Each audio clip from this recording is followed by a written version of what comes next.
नमस्कार. बी न्यूजमध्ये आपलं स्वागत. मी उज्ज्वला. सुरुवातीला एक नजर ठळक बातम्यांवर. मुरगुड निपाणी रोडवर भीषण अपघात. भरधाव कारनं पाठीमागून ठोकरल्यानं पादचाऱ्यासह कार चालकाचा जागीच मृत्यू. मयत खडकेवाडा आणि निपाणीतील.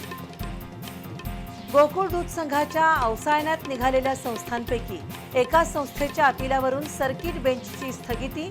इतर संस्थांनाही होणार फायदा. पुढील 4 दिवसात पावसाचा जोर वाढण्याची शक्यता. कोल्हापूर जिल्ह्याला येलो अलर्ट. घाट माथ्यावर वादळी वाऱ्यांसह विजांच्या कडकडाटात पावसाचा अंदाज. पावसाळी अधिवेशनात परिवहन मंत्र्यांची महत्त्वाची घोषणा. राज्य सरकारी कर्मचाऱ्यांप्रमाणेच एसटी कर्मचाऱ्यांना महागाई, घरभाडं, भत्ता आणि वार्षिक वेतनवाढ मंजूर. आणि सुरुवातीच्या तेजीनंतर सेन्सेक्स 893.39 तर निफ्टी 278.80च्या अंकांनी घसरला.